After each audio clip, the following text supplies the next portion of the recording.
Assalamualaikum warahmatullahi wabarakatuh.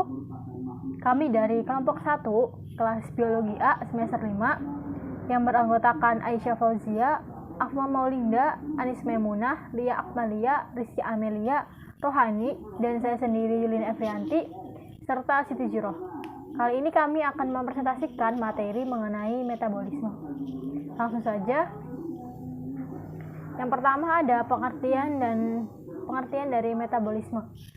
Metabolisme merupakan suatu proses reaksi kimia yang terjadi dalam tubuh makhluk hidup dengan tujuan untuk mengkonversi makanan menjadi energi atau mengkonversi makanan atau bahan bakar menjadi bahan penyusun seperti protein, lipid, asam nukleat, karbohidrat, dan lain-lain, serta membuang limbah asam nukleat dan karbohidrat dan membuang limbah nitrogen. Metabolisme juga memiliki fungsi sebagai berikut. Yang pertama, sebagai pertumbuhan jaringan tubuh.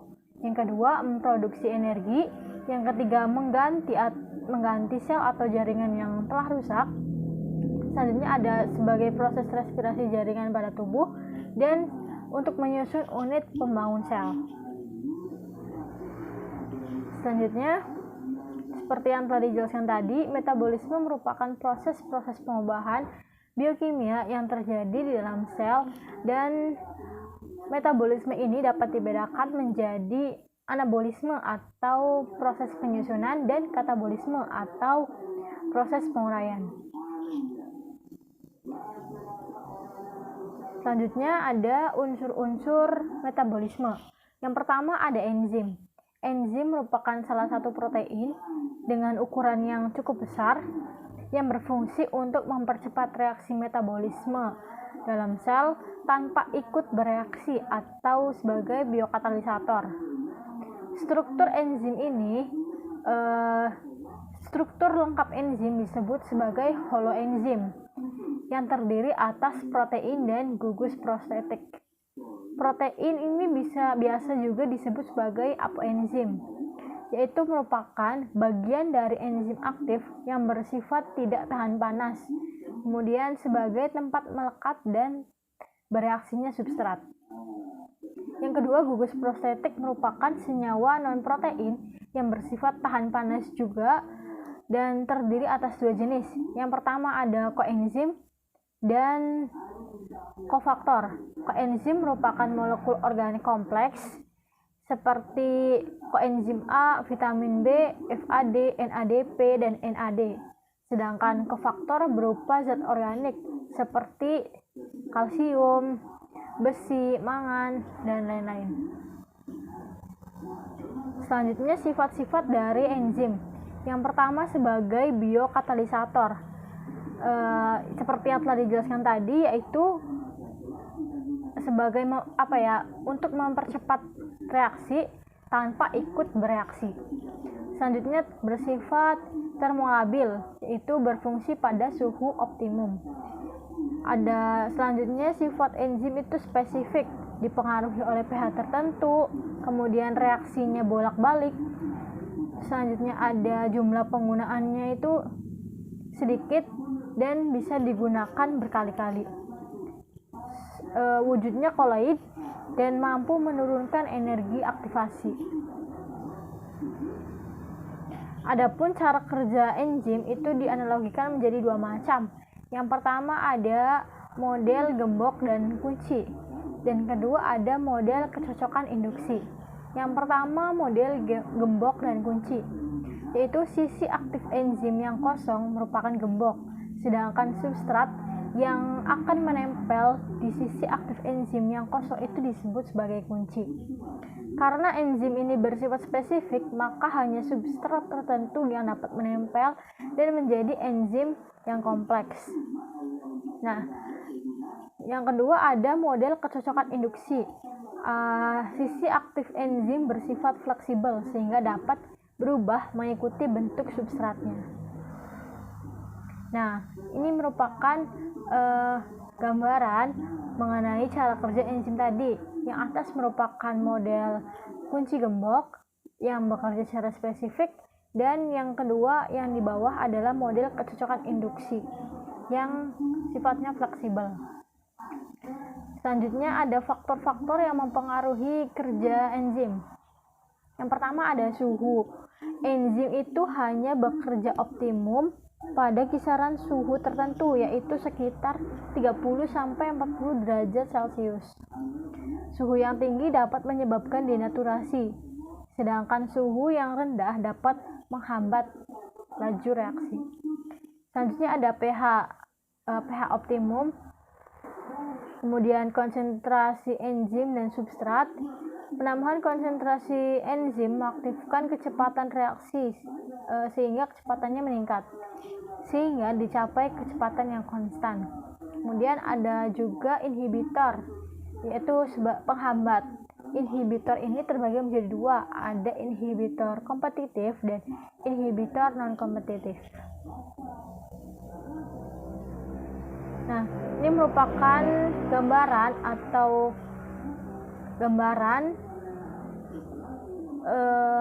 mengenai inhibitor enzim.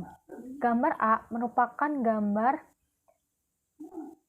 enzim yang mengikat substrat secara normal tanpa adanya inhibitor. Nah, gambar yang di bawah ini merupakan proses adanya hambatan, yaitu di sini ada inhibitor kompetitif dan inhibitor non kompetitif. Jadi menghalangi nanti reaksi, menghalangi reaksi tersebut. Selanjutnya unsur-unsur metabolisme lainnya ada ATP atau adenin trifosfat. ATP merupakan sumber energi utama dalam proses metabolisme di dalam sel yang dihasilkan dari respirasi seluler pada mitokondria makhluk hidup. ATP ini larut dalam air karena memiliki ikatan fosfatidria. Ya, karena memiliki ikatan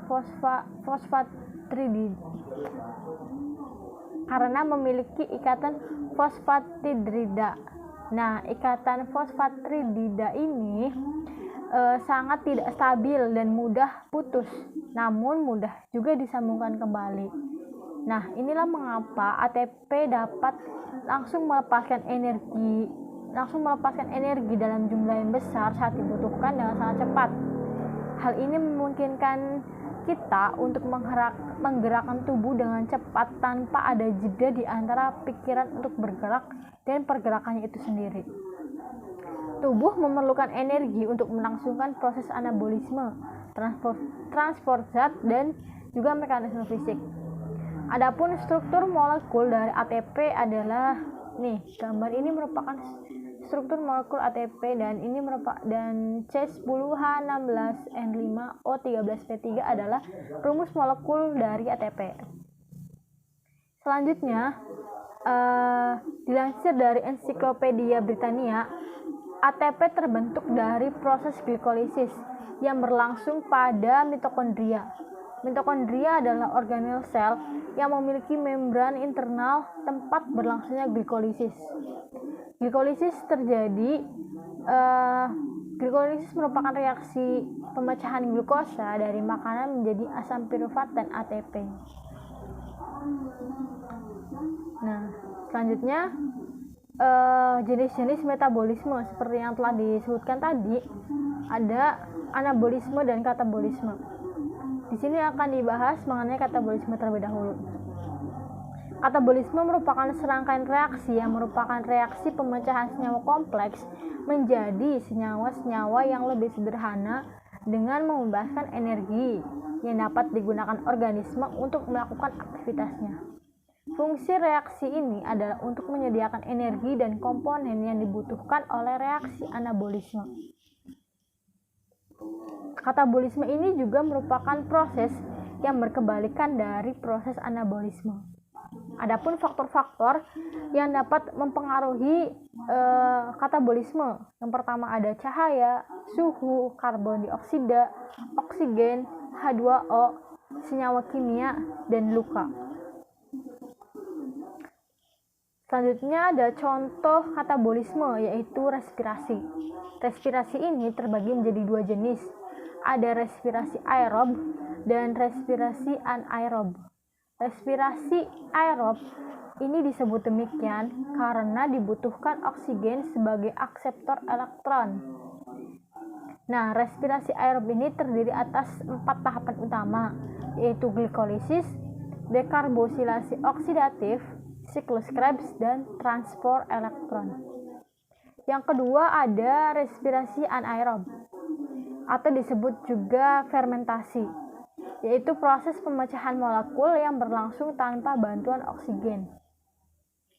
Jika tidak ada oksigen, sel tidak memiliki akseptor elektron alternatif untuk memproduksi ATP, sehingga terpaksa elektron yang didapatkan dari glikolisis diangkut oleh senyawa organik. Nah, tadi sama seperti yang telah saya jelaskan tadi.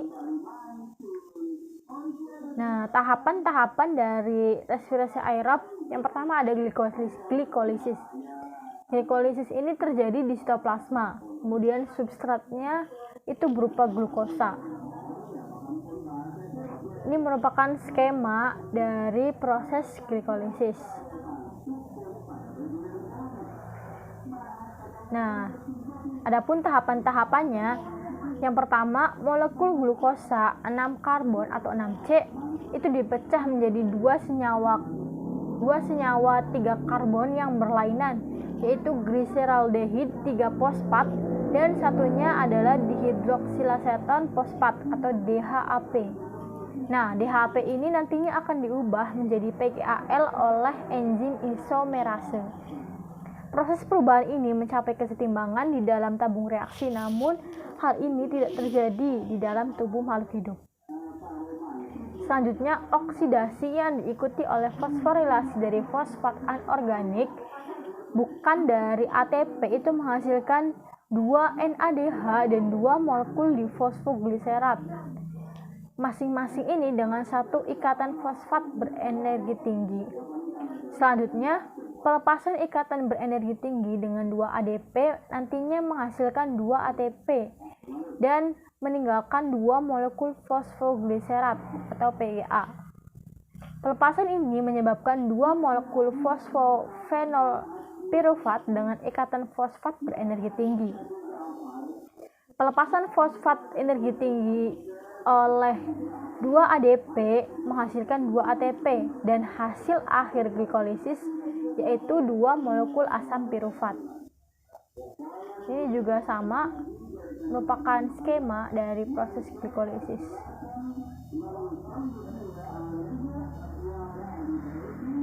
Selanjutnya ada enzim-enzim yang berperan dalam proses glikolisis. Yang pertama ada heksokinase yang berperan dalam fosforilasi glukosa oleh ATP sehingga menghasilkan glukosa 6-fosfat. Yang kedua ada fosfoglukoisomerase yang berperan untuk menyusun molekul glukosa terfosforilasi menjadi fruktosa terfosforilasi. Yang ketiga ada fosfofruktokinase yang berperan dalam proses fosforilasi fruktosa 6-fosfat oleh ATP sehingga menghasilkan fruktosa 1,6. Selanjutnya ada enzim aldolase yang berperan untuk memecah fruktosa 1,6-fosfat 1,6-difosfat menjadi dihidroksilaseton fosfat dan gliseraldehida 3-fosfat. Yang kelima ada enzim isomerase yang berperan mengubah semua dihidroksilaseton fosfat menjadi gliseraldehida 3-fosfat. Selanjutnya ada enzim gliseraldehida 3-fosfat dehidrogenase atau triosa fosfat dehidrogenase. Ini berperan dalam fosforilasi gliseraldehida 3-fosfat oleh fosfat anorganik dari sitosol dan juga berperan dalam oksidasi untuk membentuk NADH sehingga menghasilkan 1,3-difosfogliserat. Yang ketujuh ada fosfogliseromutase yang merubah 3 fosfogliserat menjadi 2 fosfogliserat. Yang kedelapan ada enzim enolas yang menghasilkan air sehingga terbentuk fosfoenol pirufat. Dan yang terakhir ada enzim pirufat kinase yang berperan dalam pelepasan gugus fosfat untuk membentuk ATP sehingga hasil akhirnya nanti berupa asam pirufat. Sekian pemaparan bagian 1 oleh saya. Materi selanjutnya akan dilanjutkan oleh rekan saya yang lain. Terima kasih. Saya Nis Maimunah akan melanjutkan presentasi dari rekan saya sebelumnya sebagai pemateri kedua. Di sini saya akan menjelaskan mengenai enzim-enzim dalam proses glikolisis. Yang pertama ada enzim heksokinase, di mana fosforilasi glukosa oleh ATP sehingga menghasilkan glukosa 6-fosfat. Yang kedua ada fosfoglycoisomerase, di mana penyusunan molekul glukosa terfosforilasi menjadi fruktosa terfosforilasi atau fruktosa 6-fosfat. Selanjutnya yaitu ada aldolase, memecah fruktosa 1,6 disfosfat menjadi dihidroksilaton fosfat dan gliseraldehida 3-fosfat. Dan contoh-contoh lainnya dari tahapan respirasi anaerob yang kedua yaitu ada dekarboksilasi oksidatif, bertempat di membran luar mitokondria substrat. Asam pirufat hasil dari proses yang kedua ini adalah 2CO2, 2NADH, 2-asetil CoA. Dekarboksilasi oksidatif adalah tahap kedua di mana dua molekul asam pirufat yang dihasilkan dari satu molekul glukosa diubah menjadi senyawa berkarbon 2 yaitu asetil CoA dengan melepaskan 2 CO2 dan 2 NADH.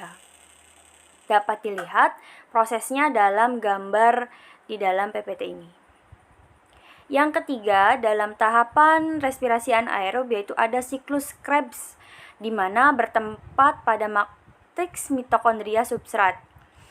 Siklus Krebs adalah tahapan ketiga dengan 9 reaksi di mana gugus asetil dari pirufat dioksidasi sehingga menghasilkan 6 NADH, 2 FADH, 2 ATP, dan 4 CO. Siklus ini dinamakan siklus Krebs karena ditemukan oleh Hans Krebs. Selanjutnya, siklus Krebs terjadi di matriks mitokondria dan ringkasan tahapannya sebagai berikut. Dapat dilihat pada gambar step by step dari siklus Krebs yang terjadi di matriks mitokondria. Kemudian yang keempat dari tahapan respirasi anaerob yaitu transport elektron, di mana pada siklus ini adalah proses terakhir untuk menghasilkan ATP, H, dan O yang terjadi di membran dalam atau krista mitokondria. Selanjutnya, transport elektron. Dari siklus-siklus yang sudah tadi dijelaskan dapat disimpulkan bahwa dalam proses glikolisis menghasilkan 2 ATP, 2 pirufat, 2 NADH, dan 2 H2. Yang kedua, dekarboksilasi oksidatif menghasilkan 2 NADH dan 2 CO. Yang ketiga, siklus Krebs menghasilkan 6 HADH, 2 FADH, dan 4 CO2 serta 2 ATP. Dan yang terakhir pada transport elektron menghasilkan 34 ATP dan 2 H. Selanjutnya, pada transport elektron dapat dilihat pada gambar yang telah tertera. Selanjutnya adalah contoh katabolisme. Respirasi anaerob. Fermentasi atau respirasi anaerob yaitu proses pemecahan molekul yang berlangsung tanpa bantuan oksigen.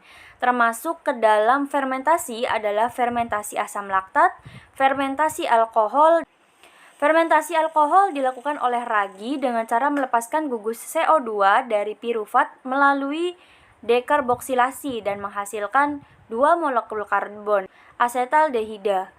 Asetaldehida kemudian menerima elektron dari NADH sehingga berubah menjadi etanol. Contoh katabolisme, latihan fisik aerobik. Latihan itulah yang mengkonsumsi oksigen dan membakar kalori serta lemak. Dalam jenis latihan ini adalah mengendarai sepeda, berenang, menari, atau aktivitas fisik apapun yang durasinya sama atau lebih besar dari 20 menit dengan intensitas sedang. Durasi aktivitas fisik sangat penting karena setelah 20 menit aktivitas, tubuh mengalami perubahan dalam penggunaan glukosa dan glikogen yang menggunakan lemak untuk mempertahankan kebutuhan energi tubuh. Reaksi kimia yang disebabkan oleh katabolisme memberi tubuh semua energi yang dibutuhkan untuk melakukan aktivitas fisik. Dapat dilihat pada gambar, contohnya ada ubur-ubur, kemudian landak laut, dan lain sebagainya. Yang kedua, respirasi anaerob. Respirasi anaerob adalah respirasi yang dapat menghasilkan energi tanpa menggunakan oksigen. Respirasi anaerob juga sering disebut dengan fermentasi.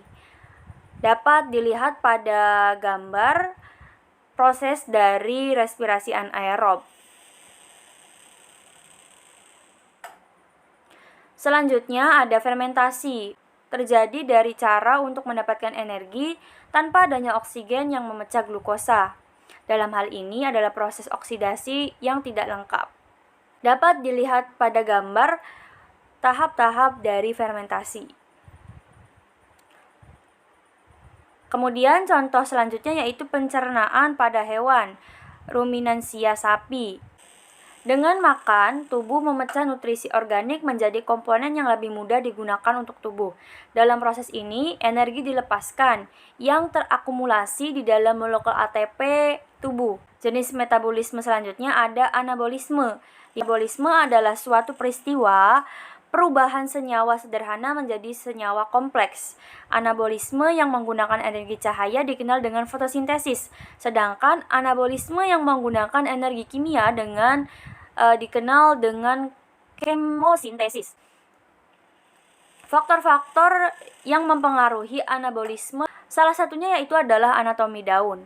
Kemudian hal-hal lain juga dapat mempengaruhi proses anabolisme pada tumbuhan. Kedua adalah faktor eksternal yang mempengaruhi anabolisme, diantaranya yaitu ada cahaya, kemudian suhu, CO2, O2, H2O, dan lain sebagainya. Di sini terdapat perbedaan antara anabolisme dan katabolisme. Salah satunya dapat dilihat proses pada anabolisme yaitu penyusunan suatu molekul di mana substrat pada awalnya yaitu dari komponen yang sederhana, sedangkan pada katabolisme adalah proses pembongkaran suatu molekul di mana substrat awalnya yaitu molekul besar atau molekul yang kompleks dan lain sebagainya. Contohnya perbedaan antara anabolisme dan katabolisme. Contoh pada anabolisme yaitu fotosintesis dan kemosintesis.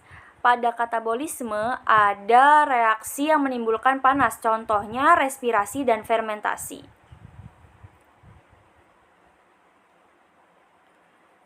Perbedaan metabolisme sel dapat dilihat pada gambar. Senyawa sederhana pada proses anabolisme akan menjadi molekul yang kompleks. Nah, sebaliknya pada proses katabolisme, senyawa atau molekul yang kompleks akan menjadi senyawa sederhana atau dipecah menjadi molekul yang lebih sederhana. Pada intinya, anabolisme dan katabolisme itu merupakan proses yang berkebalikan. Mungkin sekian dari saya, pemateri kedua. Selanjutnya akan dilanjutkan oleh rekan saya. Baik, Assalamualaikum warahmatullahi wabarakatuh. Perkenalkan, saya Lia Akmalia sebagai pemateri ketiga. Di sini saya akan menjelaskan terkait beberapa macam proses dari anabolisme yang terjadi pada hewan. Nah, yang pertama itu ada kemosintesis. Nah, kemosintesis ini merupakan suatu proses anabolisme yang mirip seperti fotosintesis. Nah, bedanya kemosintesis ini tidak dilakukan oleh tumbuhan atau organisme berklorofil. Adapun bakteri yang melakukan proses ini yaitu seperti bakteri nitrit, bakteri nitrat, dan juga bakteri besi. Kemudian adapun contoh dari peristiwa kemosintesis ini itu peristiwa pada bakteri sulfur tidak berpigmen yang mengoksidasi sulfida menjadi sulfat. Yaitu contohnya pada bakteri Vibrio stagnis spumantis, yaitu bakteri ini memperoleh energi dengan cara mengoksidasi gas hidrogen.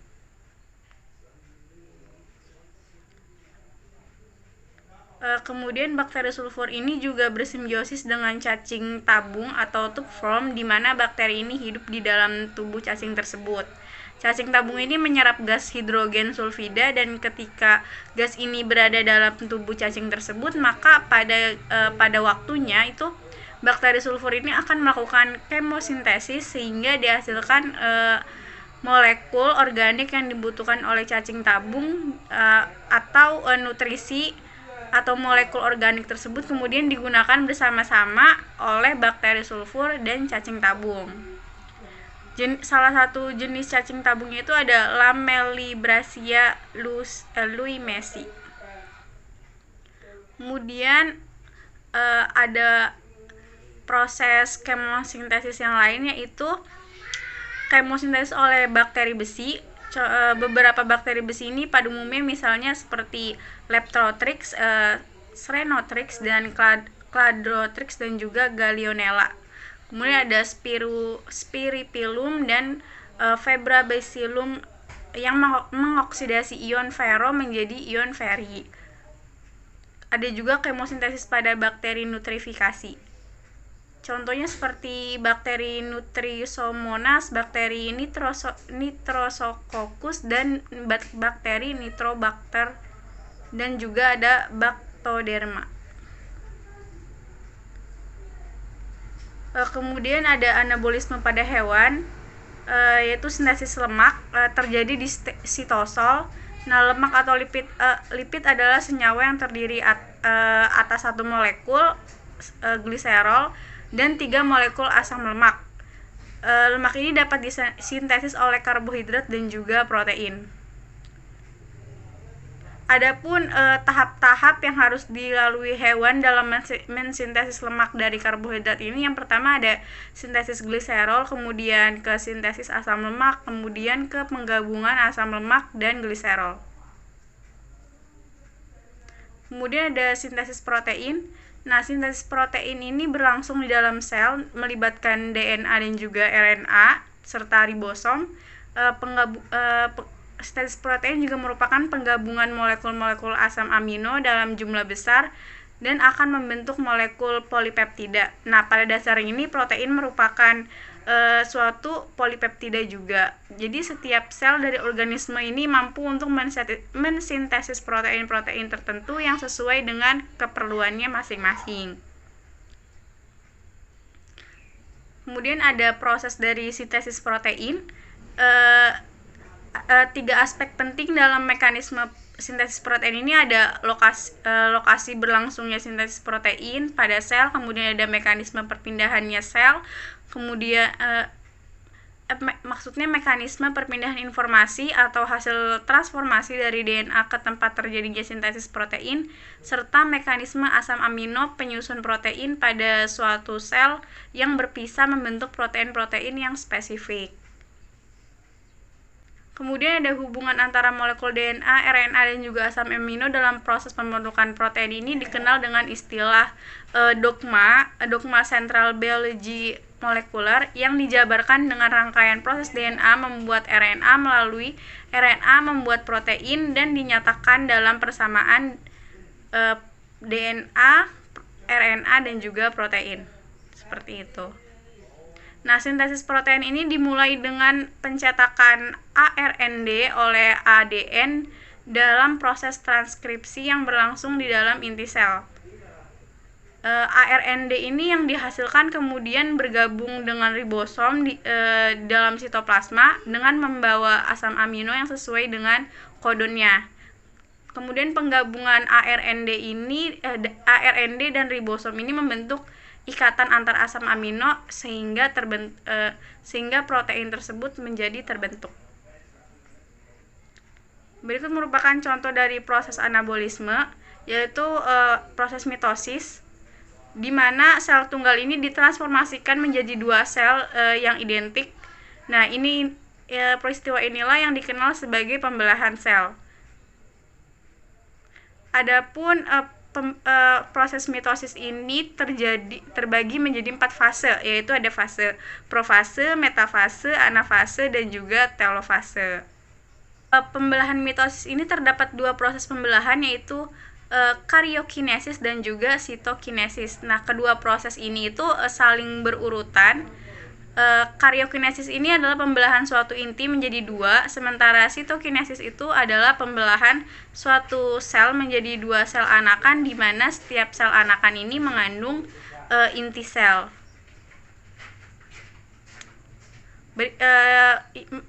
Selanjutnya itu ada fase dari mitosis. Yang pertama ada fase profase. Profase ini merupakan tahapan pertama dalam pembelahan mitosis.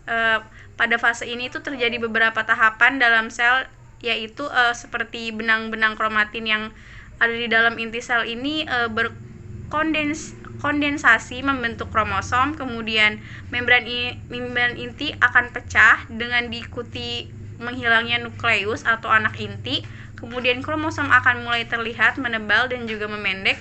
Selanjutnya kromosom akan menggandakan diri menjadi sepasang kromatid, kemudian setelah itu sentriol membelah diri dan kemudian bergerak menuju arah kutub yang berlawanan.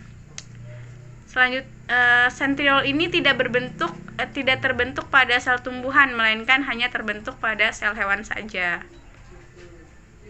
Selanjutnya itu ada proses fase metafase yang merupakan tahap dari fase profase. Nah, fase ini itu dimulai dengan beberapa tahap, yaitu seperti sentriol yang berada di kutub sel, kemudian benang-benang spindle terlihat semakin jelas, kemudian benang-benang spindle mengikat sentromer dari masing-masing kromosom. Nah, kromosom ini mengatur diri dari bidang ekuatorial, yaitu suatu bidang yang terletak di antara dua kutub sel. Nah, pada tahap ini itu biasanya kromosom itu berbentuk seperti huruf V.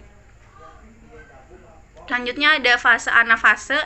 Fase ini itu dimulai beberapa tahap, yaitu seperti kromatid itu saling berpisah satu sama lain dari bagian sentromer kromosom. Kemudian masing-masing kromatid ini mengandung sentromer.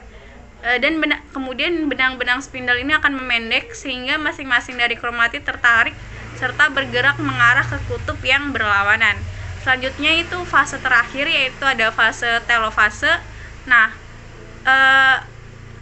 telofase ini merupakan tahap akhir dari karyokinesis. Pada fase telofase ini ditandai dengan beberapa tahap, yaitu seperti benang-benang spindle yang menghilang, kemudian kromatid yang sampai di tiap-tiap kutub, kemudian membran inti mulai terbentuk dan melingkupi kromatid-kromatid pada tiap-tiap kutub.